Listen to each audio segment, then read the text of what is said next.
I can help if you don't mind dropping them in the chat. Thank you, Jessica. Very grateful, Jess.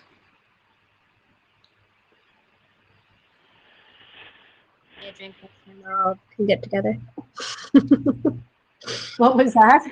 Maybe a drink next time we're all together. That'll be a little while, so it'll be plenty of time for me to forget.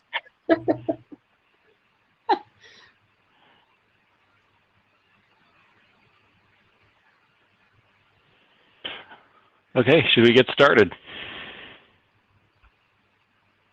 Welcome everyone to the RATS session number 2. And so I'm presenting the agenda for today. So we'll basically what we have in store is the EAT adoption status from Lawrence. We'll take 5 minutes for that. And then we have an overview of the EAT profiles topic. Lawrence is also on tap for that one. And then third is a discussion about how COSWID and EAT go together, and so we have plenty of time allocated for that. So if there's time, I think we will try and the chairs will do a brief update on the milestones progress. Any other topics we need to consider?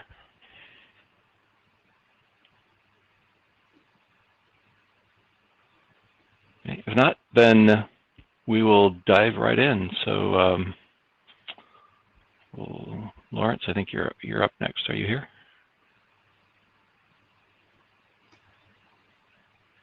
Minute, Ned, are we going to do milestones too, or at the end? At the end, yeah. Okay, just not seeing it. I don't have slides, so. I sent you one earlier. Oh, okay. All right. Well, I'll try and work on that during the talk then. Thank you.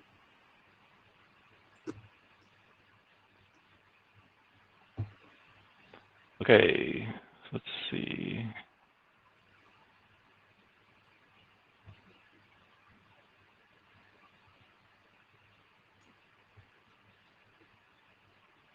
Get to the right spot here.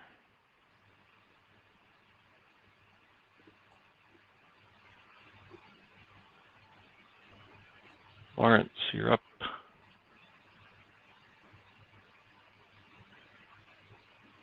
You're on mute, Lawrence.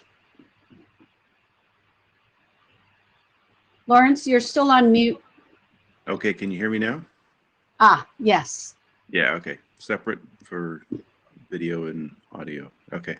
Correct. Next slide, please.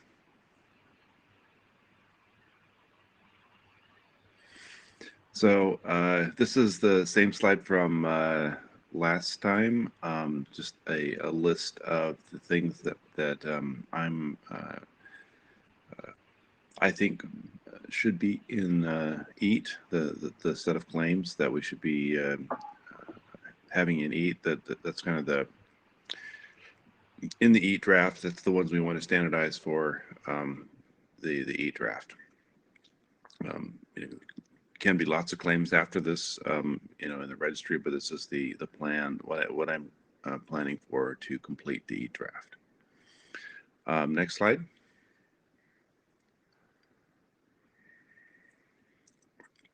So this is the status of and progress on all of those. So we've had a little bit of progress on the hardware identification. And it's nearly done. We've had a little bit of progress on GPS location. There was some refinement there, and I think it's nearly done. Then the intended use claim was added to the draft, and the profile claim was added to the draft. That I'll go over today in some detail. Then there was a bit of a few little modifications to submodules and nested EATs, and I think those are in pretty good shape. I have an implementation of that, and I think Thomas was working on an implementation of that. Then last time we talked about public keys, and that's been added to the draft. So the big areas where we have work to be where there's work to be done is COSWID measurements, and then the identifying the verifier input, which is endorsements and key IDs. So we talked about. Go to the next slide. Oh yeah, and then there's other than work on specific claims, I still need to do a substantial rework in relation to the RATS architecture, so it uses the terminology. We want to say that it can be used for attestation results, maybe some claims for attestation results, but I haven't really done any work on that. I want to do some examples and then a verification procedure. This is similar to what was last IETF. Next slide. So just a short change, a list of changes. The UEIDs are now based on the IMEI based UEIDs are now 14-byte strings. The submodules now a CWT submodule is allowed in a JWT and vice versa. And the how CBOR tags are to be used in a like when you put a CWT module inside a CWT module, how the tagging works. We added the cryptographic keys in claims, added the hardware version claims, some tweaks for debug status, added the intended use claim. There's improvements on the location claim, added the boot seat claim. Then there was a bunch of rework on the CBOR interoperability section, and then added profiles. So a lot of the work to be done is, as I said, on SWIDs, COSWIDs, and measurements, and we'll get into that later. And then there's also a fair bit of work to be done on endorsements and key IDs. And most of that is going to be just frame up. I have a pull request on that. I don't intend to actually define an endorsement format. Next slide. Yeah, so we talked about verifier input at 109, but nothing has happened since. And then nothing on attestation results and measurements, not really either. I think I did put a pull request out there, but it's not very developed. So that's it for status. Any comments and questions on status?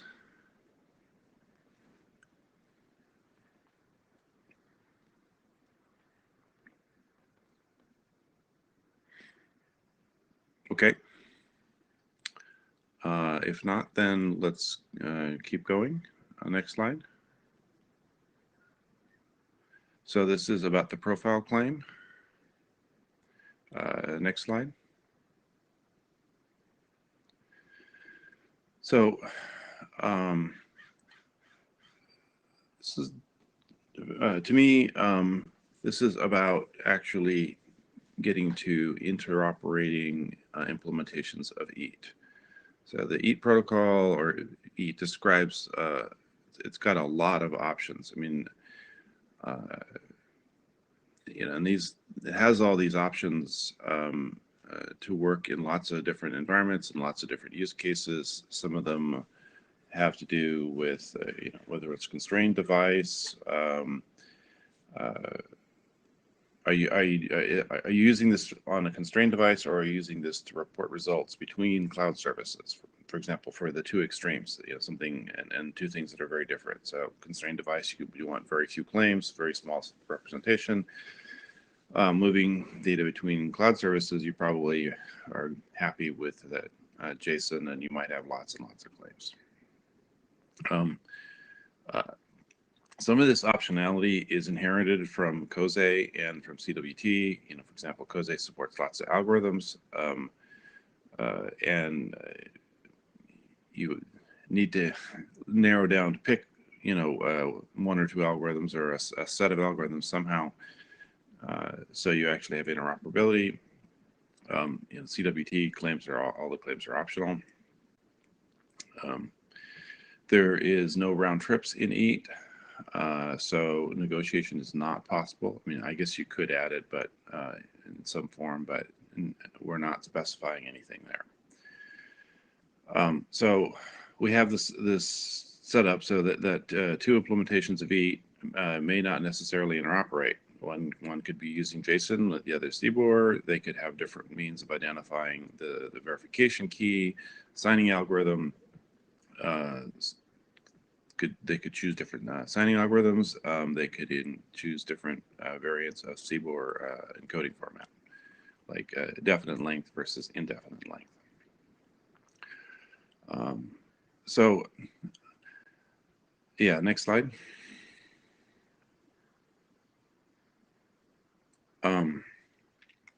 So the EAT profile, the idea of an EAT profile is to narrow the definition of EAT and to the point where you have guaranteed interoperability.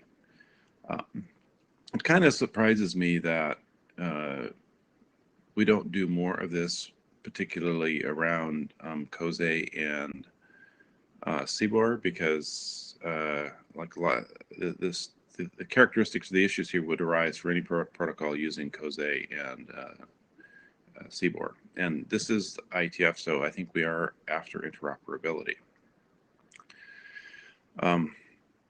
So I've gone a fair ways down the path here to recommend what should be in an EAT profile. We don't have any example EAT profiles yet, but so what the text in the document does is list all the things that an EAT profile should specify. So an EAT profile is, at this point, it's a human readable text document. It's not anything machine readable or anything like that. It narrows the EAT, CWT, COSE, and JWT options to result in an interoperable protocol. The document may be either an IETF standard or IETF informational or such. It could be some other standard like FIDO or VP. Could be vendor proprietary. It could be private. Just being completely open here about what an EAT profile document could be. I mean, it could be in the set of documents, or you could even a hierarchy of documents. There is a claim defined, an EAT claim defined that names the EAT profile. You can either name it as an OID or a URI. That claim is not required. It's just a helpful hint for parties to know which profile is in use.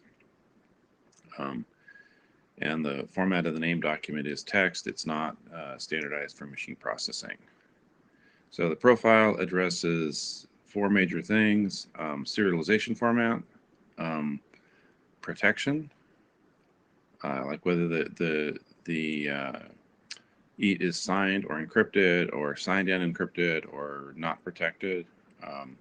It addresses key identification, and it addresses what claims are required and prohibited.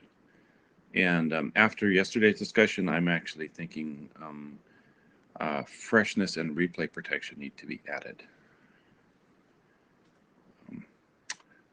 Next.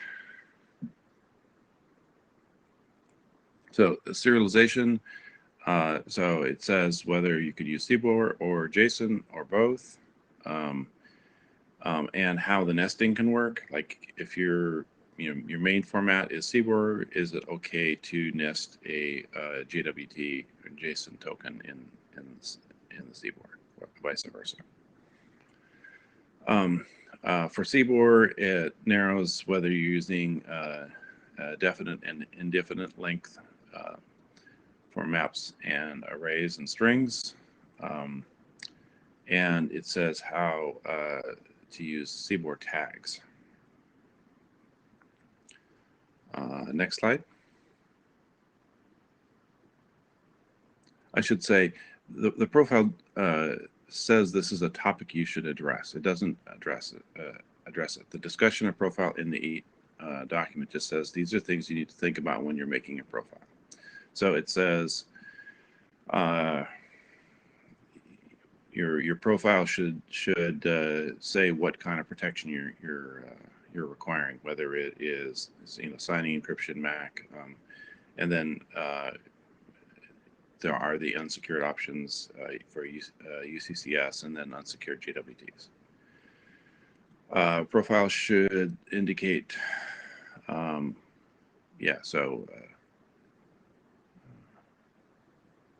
that sentence is not very good there. Integrity protection, privacy protection, do you sign, do you encrypt? Is it symmetric encryption or public key based? It should list algorithms. Probably the right way to do that is the list that the attester or the verifier must implement, and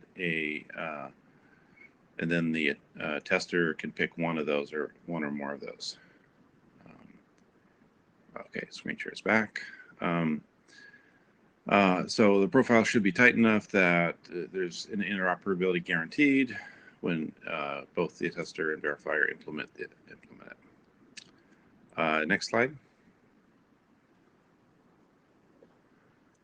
So key identification is, how does the verifier get the verification key, and what information is in the EAT token. Perhaps it's through an endorsement, perhaps it's not. There are a number of ways to identify a key. So you could do COSE key ID in an endorsement, by a claim like the UEID, perhaps something else. So the profile should say how that happens. Next slide.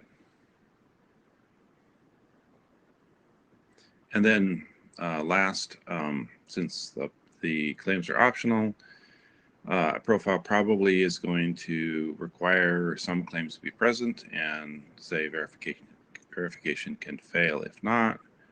Profile might prohibit some claims, probably because of privacy reasons. A profile can describe new claims and add them to the registry or not. And a profile may allow optional claims, and in that case, verification wouldn't fail if they're present.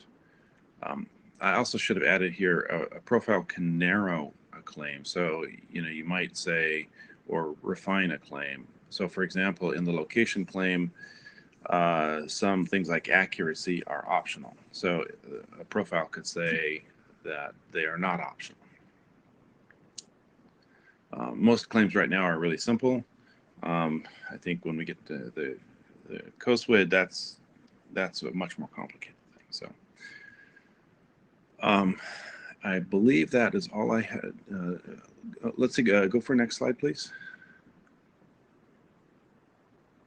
Okay, so that's all I had for profiles. Before going to COSWID, Dave? Yeah, I just want to say that that's a great list. I think that the TEEP working group is the first, customer of RATS. And so the TEEP protocol spec itself is kind of the first candidate profile, as I understand it. And so this is a great list of requirements that the TEEP protocol spec should cover, of which it covers some, but not all of these. That's why I thought this was a great list. I guess there's a meta question is, do you think that a profile that as you start to have other using protocols and things, do you think that a protocol would typically itself specify what profile it is, or do you envision there be that profiles be something that that protocols would negotiate to say which profile is it.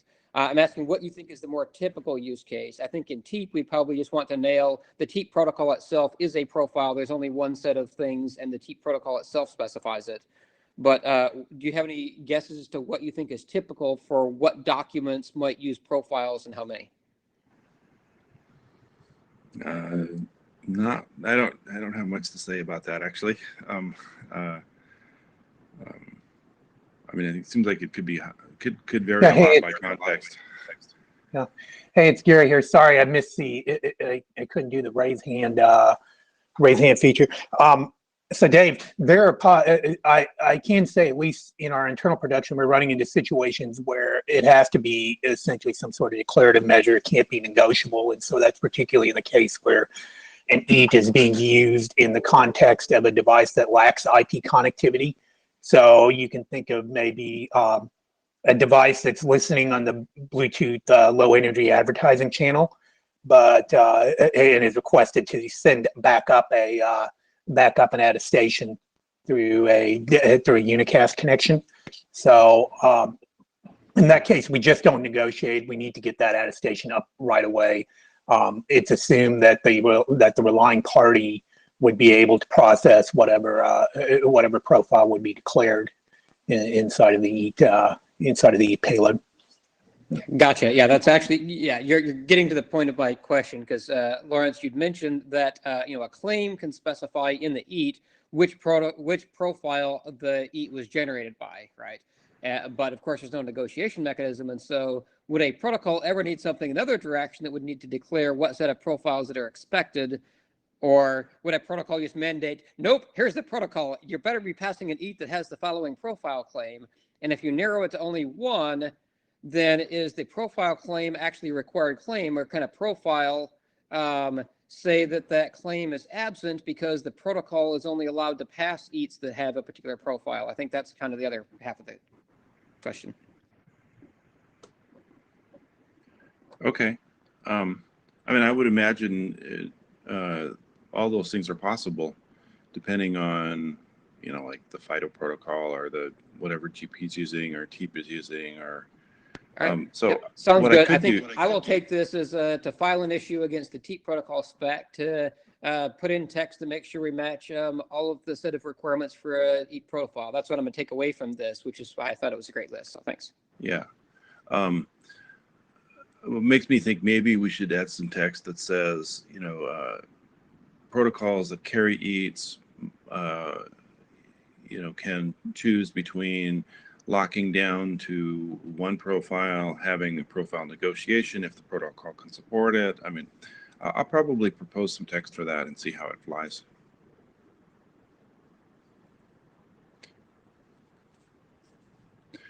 Okay, Hank. Hi, Lawrence. This is Hank. Quick question, the first question basically, how do you want to express profiles? You mean like the format of the profile document?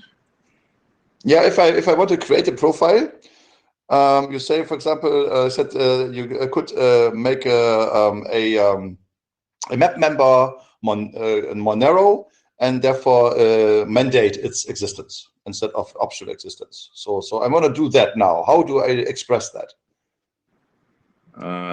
Well, right now, any way you want. I mean, you could do it in Chinese. You could do it in, a Rust program. It's completely open-ended. I haven't really tried to narrow that at all. Okay, so then specify a little bit. I'm an IETF ID author, and I want to create profile text in my ID. Yeah, so write something down. Okay. I didn't. I mean, I'm open to some other suggestions here, but I didn't want to narrow it at all. I mean, I suppose we could come up with some sort of a convention for doing it, but I didn't have any particular thoughts on how to do that. So I'm bringing up this question because it reminds me of, and I think it's a subset of your problem statement, is that we have this very versatile cozy envelope, and you if you mandate that is implemented, you have to implement that YANA algorithm list, and that's probably not always going to happen. So what we're doing right now for cozy is actually to rewrite the whole cozy spec and just cherry pick what we want from that. So like there's always, of course, the central envelope. There's the tag, for example, messages or keys or something in cozy. And then we cherry pick the unprotected and protected stuff and put them into our, like, and rewrite the whole CDDL.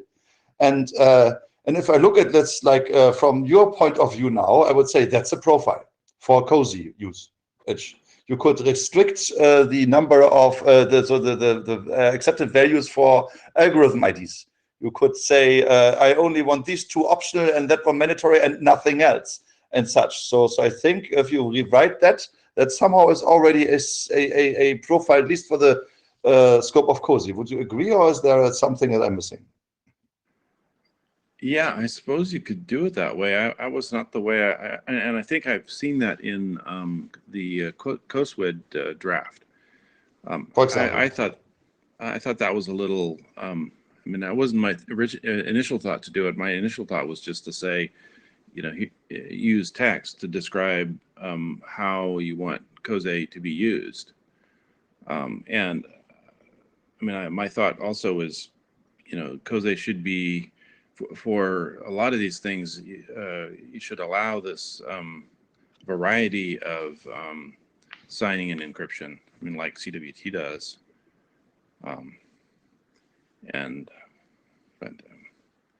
Okay.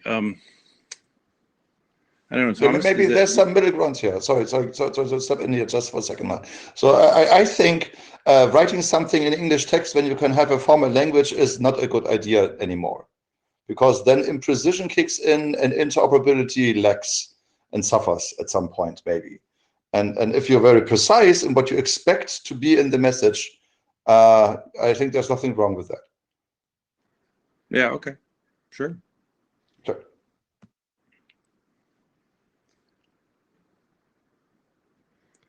Thomas? No, just to echo what Hank was saying, I think we could. So your list of requirements is so precise that we could come up with, you know, for example, a draft template in Markdown or in XML, RFC, with all the sections pre-populated, and you just fill in the blanks and stuff like that. That might be an option to semi-automate the thing, because if you're talking CDDL, Hank, then constraining a type is not that easy. I mean, it's not like JSON schema where you can override a type and apply more constraint on that. CDDL doesn't seem to be prone to that manipulation at the moment. I mean, CDDL 2.0 will be another thing, I suppose. No, that is. I think the profile is restating your subset in CDDL. How can you not restrict a type there? Okay, if you rewrite completely, yes, but well, yeah, okay. Well, how if you write it in English text, you would end up with the same content as you would do in a complete rewrite, right? Because everything you touch and you have to mention, you have to write. And I think that in the content of the English text, you would find the exact same thing when you write it in the CDDL. That is true, but that doesn't apply to every single dimension of the profiling, right? It does apply to the constraining of types, and I agree with you, but other dimensions are not covered by CDDL. So there still need to be some English text somewhere, and that's what I'm trying to say.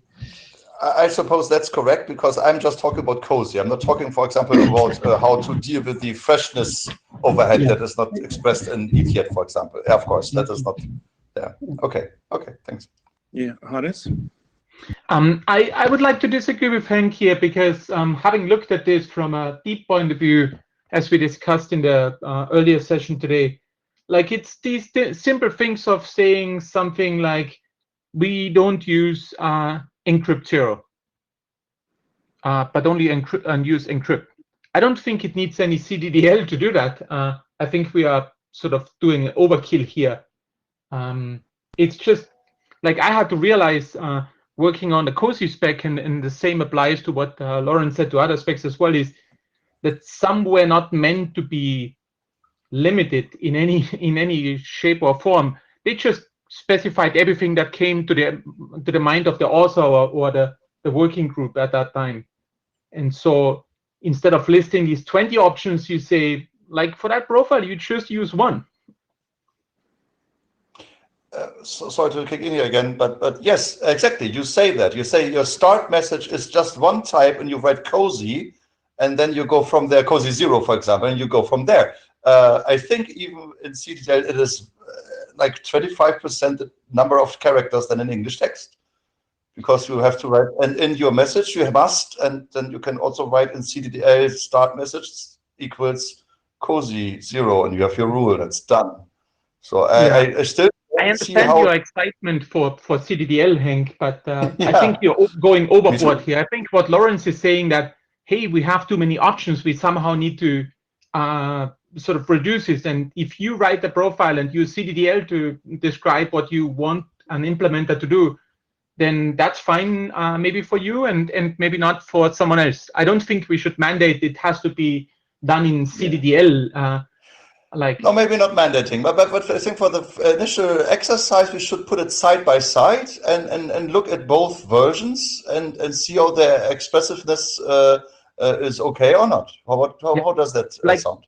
Having now spent last week implementing the COSI stuff, like for the firmware encryption, I can tell you that like it's full of COSI, it's full of CDDL, but it's not a very readable document. So but that might be your enthusiasm. No, that might be the fact that the COSI has this extraction script implied that provides you with the complete full CDDL. We diverged from that since COSI. I was not a big fan of that. We always have a redundant block of the full CDDL for implementers, and then the fragments broken out as is done at COSI. Reassembling them is a little bit tricky and annoying, I think, personally, but I think Jim also had a point that if you can't extract that, maybe you shouldn't implement that. But that was another, I think, approach to readability. Okay. Have you implemented the COSI spec, Hank? Not the COSI key stuff that you were asking about. Sorry, no, only the message stuff, yes. So, I mean, my takeaway here is that we still need to allow open description of English. Some people just may not want to do it in CDDL. Some people may be very JSON oriented or something, and JWT. But there's definitely opportunity to use CDDL to narrow it in certain circumstances. Okay, I want to move on to the next here. Any last comments? Okay, on to COSWIDs. And I framed this up as a discussion because I'm kind of sort of figuring this out stuff myself.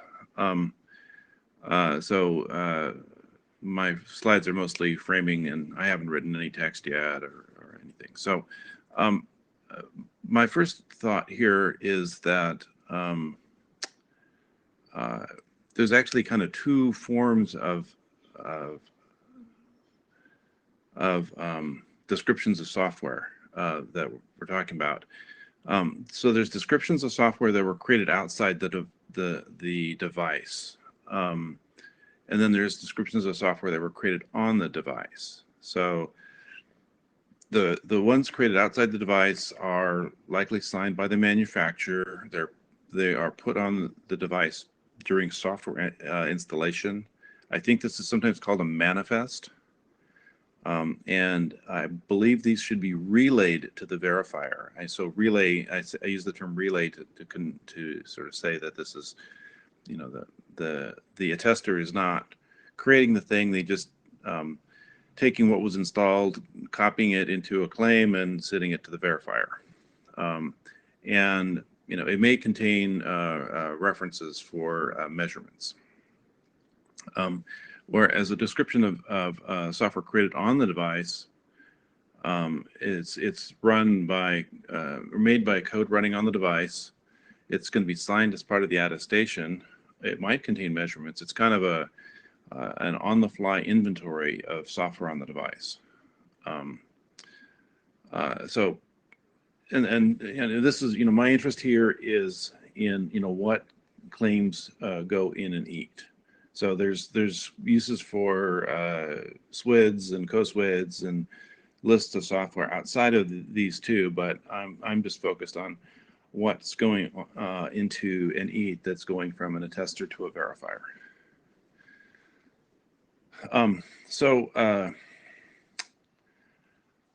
And I've started looking at co-SWIDs and SWIDs, and I haven't looked at suit manifests or co-MIDs yet, but my initial thought right now is that EAT should support co-SWIDs, and possibly with some extensions, or allowing extensions, and perhaps some others. I mean, we don't have to just pick one official format and only support it, although it would be nice to pick one that is widely used. So we don't want, having 1,000 flowers blooming here doesn't help interoperability. Next slide.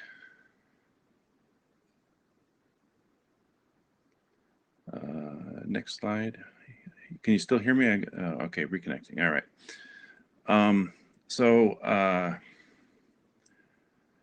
Here's what I'm proposing. Oh, go back, please.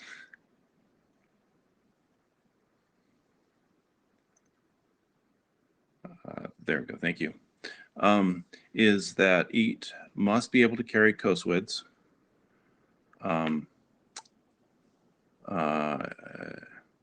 The individual co-SWIDs may or may not be signed, or may not be encrypted.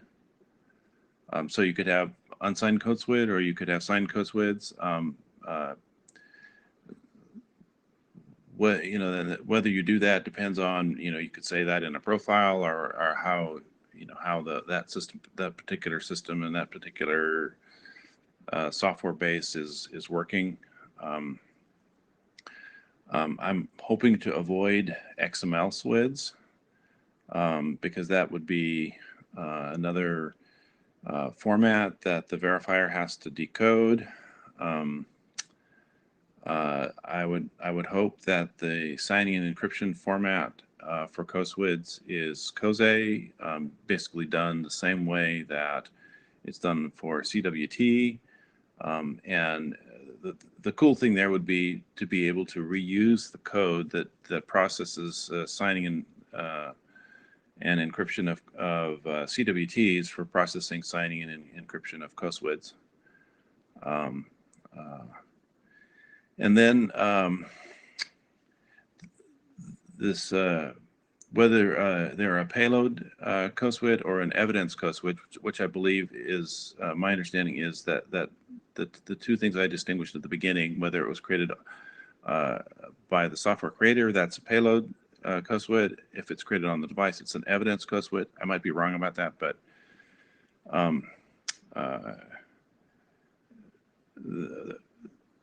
my understanding is there are Booleans inside the co-SWID that can tell you which one that is.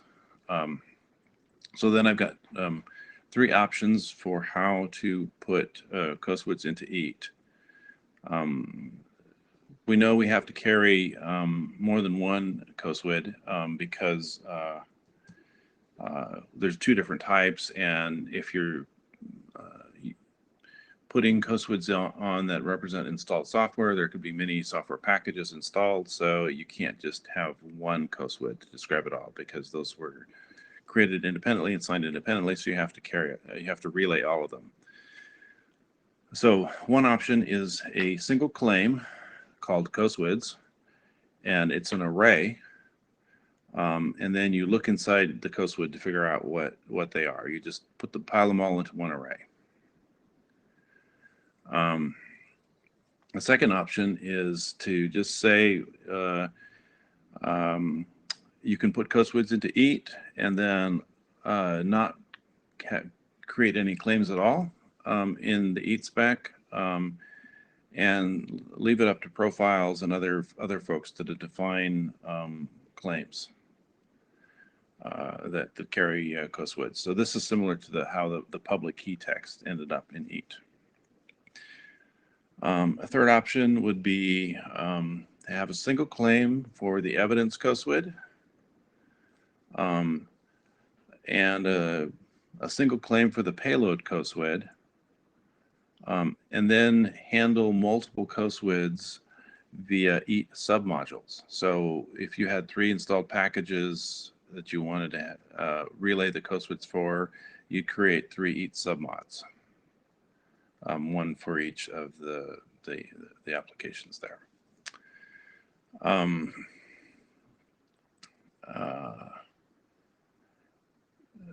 we go to the next slide?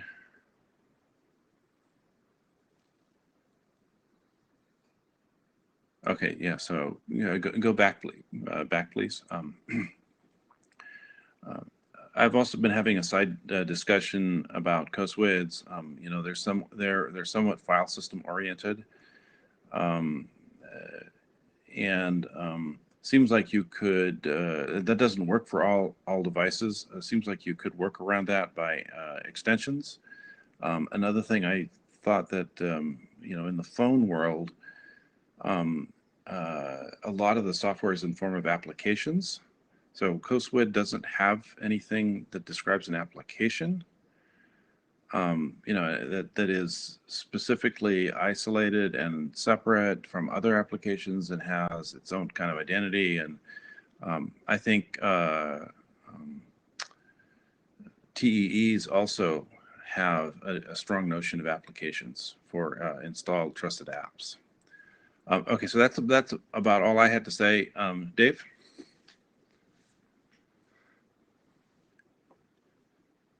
Yeah, just making sure you can hear me now. My question is, you have 3 options on the slide. Are you saying that all 3 options are supported, or is there a question to the working group about which option should be allowed? Or I couldn't understand what the 3 options were. Who is the chooser of the option? Yes, it's a question to the working group.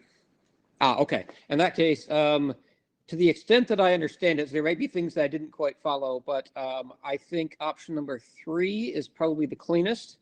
Option number 2 is the next cleanest, and I don't like option 1. Okay, cool.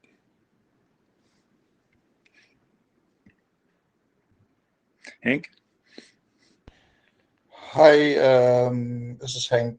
I can see why you want to have 2 different claims for evidence and payload tags. As long as they are tagged on the CBOR encoding the same way, I mean the COSWID tags, I guess that's fine. But my question is, why can't you do the array thing from option 1 with these 2 claims in option 3? Why do you have there to do the submodules? That's a little bit confusing to me. I'm pretty open to all this. If there's an option 4, 5, 6, 7, 8, sure. Yeah.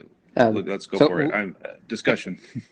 Hank, let me elaborate on why I said the preference. And that's, I hypothesize it will be common in protocols that you'll want to have some information about, some additional information about each COSWID that's not beyond that which is embedded in the COSWID itself.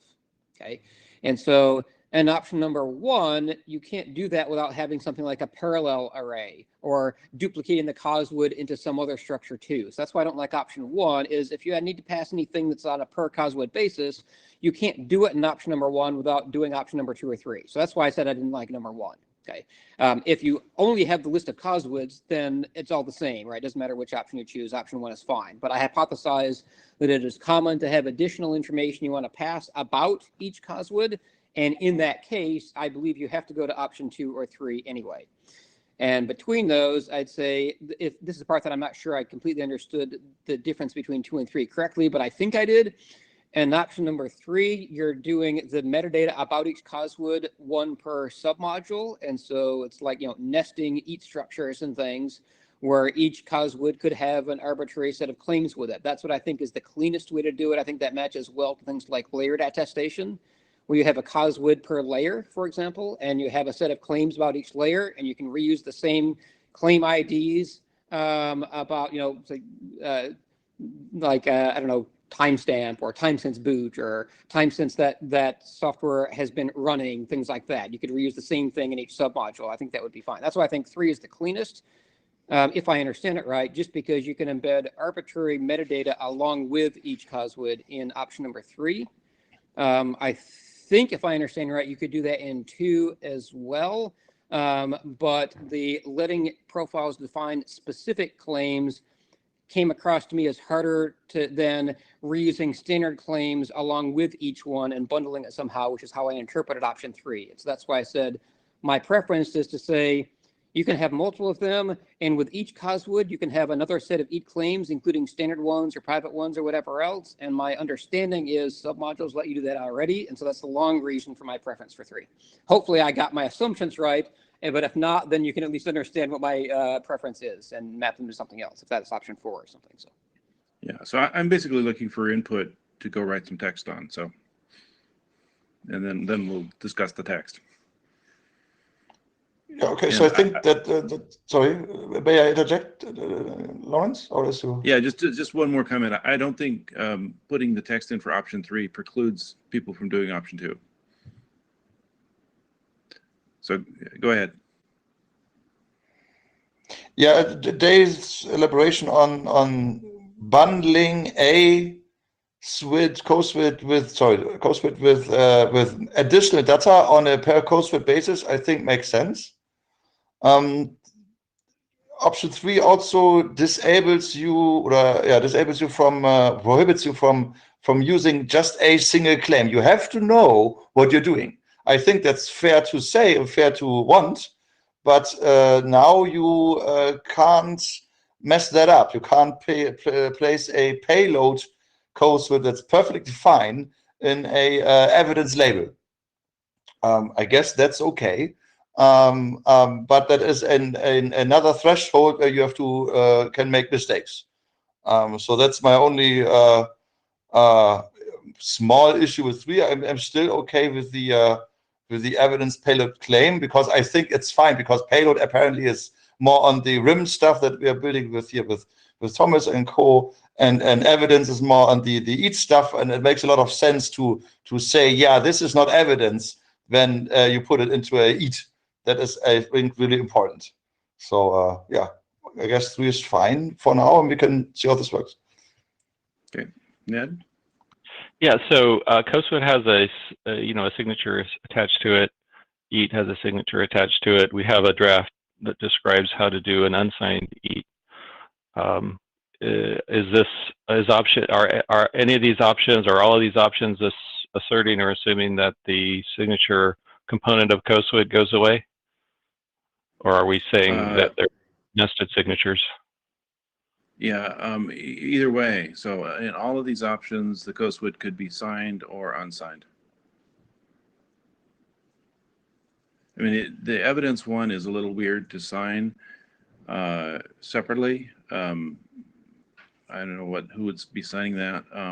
And the payload one is presumably signed. So most cases, I would assume evidence ones are unsigned and payload ones are signed. But I wasn't thinking to require it either way. Hank? A quick bonus question, and same with CBOR tags. So CBOR tags outside of the envelope and or inside of the envelope for coswids, is that fine for you also? Because that's how we designed it at the moment.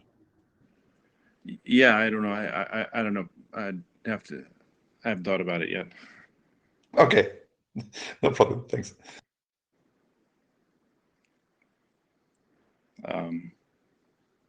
So there's seems like there's general consensus that using coswids is a good thing, that we should proceed with coswids. We like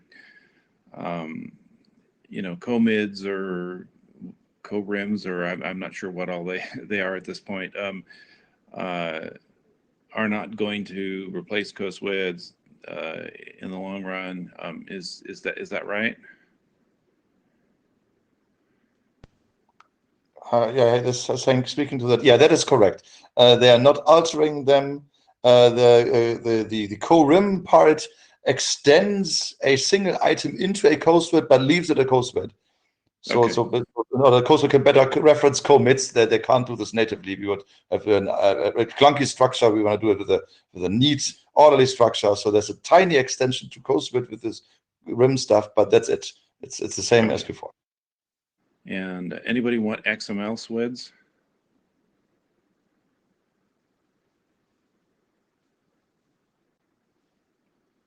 I guess that's a no. Okay, good.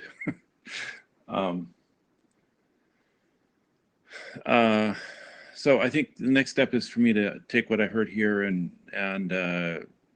work on some text. So I'll go do that. Thomas? Hi, Lawrence. Sorry, Thomas here.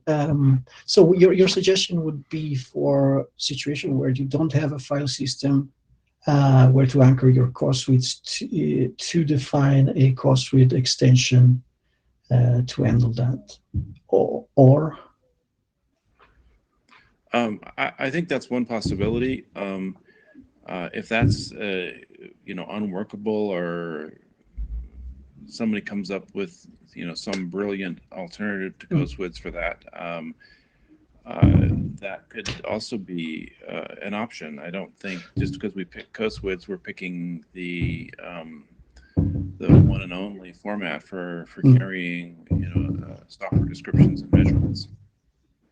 okay, because for our use case, the PSA one, as you know, going for CoreSuite is a bit overkill because the overhead of the encoding and the fact that we need to please the CoreSuite format in many respects that are not essential to us, you know, creates this, you know, multiple bytes of rubbish, basically, that we just need to put there in order to please the format. So yeah, for the time being, we have defined our own software measurement claim, right? We wanted to have something that is, you know, on the standard side, but going CoreSuite at this point in time doesn't look like an excellent choice from our point of view. So we will need to, you know, figure out something here. Yeah. I mean, we don't have time for that discussion now, but I think it would be really good to see if we could tweak CoSWIDs to make them fit your uses better. So we have, I don't know, maybe we can, some fields that are mandatory now can be made optional or something like that to do better. I mean, I think that would be cool, but. We have done that exercise. If you want, we can take that offline and check the numbers. Okay. Cool. Okay. Thank you for all that discussion. Any other quick comments on CoSWIDs? Okay, then the last topic, Geary. Next slide. Yeah, thanks, Lawrence. Sorry to insert this in here, but just as a disclaimer, I'm the co-chair of the FIDO Alliance IoT Working Group, and we're developing we're pretty far along in developing a device onboarding spec. It's available on our website. And we do have a normative dependency on EAT. One of the things that's been discovered is that the way we are using GUID is our UEID is we're calling it something called the GUID in the spec, Global Universal ID. And our reading was that maps directly to the UEID. So we said that for any EAT payload, we can go ahead and transmit what the spec calls as a GUID in the UEID field. Now, one of the things though with GUID, and I'll apologize for using GUID and the UEID interchangeably because I'm going to get to a reason why they may not be used interchangeably, is that in the FIDO spec, a manufacturer GUID, which is potentially provisioned at the factory, can be replaced by the device owner after onboarding. And if that occurs, then the manufacturer GUID can only be restored through something like a factory reset operation. The current text states that the UEID quote should be permanent. So I've given some guidance to the FIDO working group that we can live with that language because it's a should requirement, and just move on. But the issue is, what does the RATS working group feel similarly on this? And it would be something that I think we need to get resolved before we may want to resolve before last call. The issue has been posted. The FIDO IoT working group has proposed text where summarizing, we describe where a UEID could be replaced during a device life cycle. So this is kind of a pesky issue. I think what Lawrence may have some words on this, on privacy preservation and UEID as well. So kind of give the floor back over to Lawrence for taking questions. Lawrence, did you want to comment on this? Yeah. So, I mean, my intention was, that UIDs should be permanent. That maybe I should even say must be permanent. That this shouldn't be changing the UID shouldn't be allowed. And then in the discussion on the GitHub issue, I proposed an SU UEID, which is a semi-permanent UEID, which can be change of ownership and factory reset and stuff like that. I also think there's other possibilities for addressing privacy preservation for UEIDs. Like I did an implementation where the requester of the token was authenticated, and UEIDs were per authenticated requester. So I think there's a variety of solutions here. So my thought is to try to find, maybe define a couple of these solutions.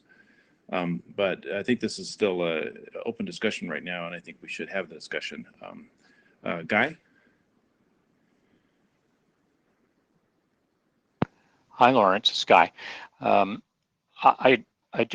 know there's a lot of complexity when it comes to identification of devices, but I assume you have followed the IEEE 802.1 AR spec, which explicitly separates the manufacturer ID from an ID that might be supplied by a device owner. And if there's anything there that's applicable that might help to minimize the number of different variations that we end up with. Yeah, I haven't looked at that, but I will. Okay, let me know if I can provide a reference or something. Yeah, if you would just email me the reference, that'd be great. Thank you. Sure.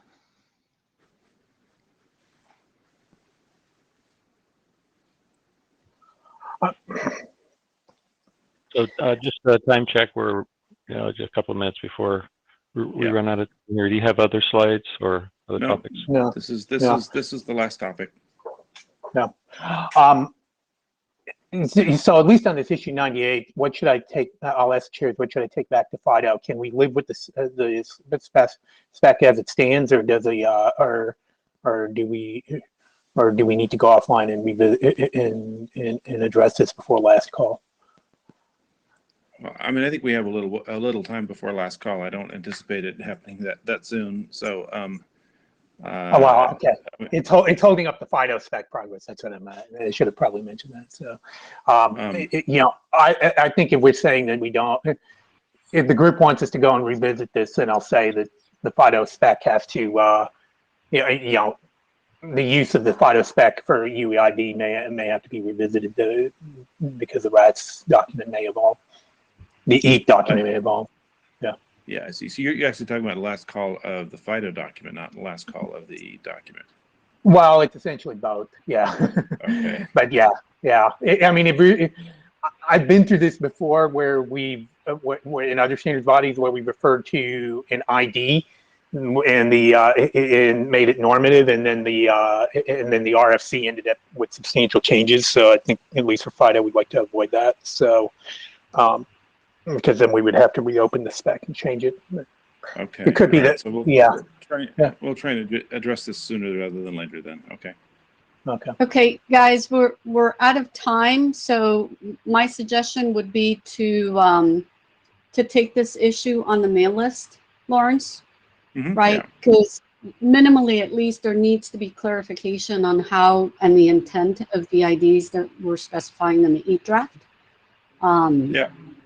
But given that we're out of time, it'd be good to just continue the discussion on the mail list. Yeah. Yeah, or in GitHub. Well, not everybody looks at the GitHub, so it'd be good to do it both. Okay. Yes. Yep. And milestones, we did not cover those. I'd love to get an estimate from you, and I'll bring it to the list, Lawrence, in terms of where you think EAT is at. I don't think you're going to make the milestone, and TUDA and some of the other drafts won't make their milestones either. Some of the other ones that are earlier in the milestones, I think, look fine. Okay. So we'll do that on list. Thank Okay. you. Okay, so I think with that, we're ready to close. Yeah, I was just looking at the chat. I think we're done. So let's continue the discussions on the mail list. And with that, have a good rest of the week. Thanks, everyone. Thanks, Nancy. We were Thank you.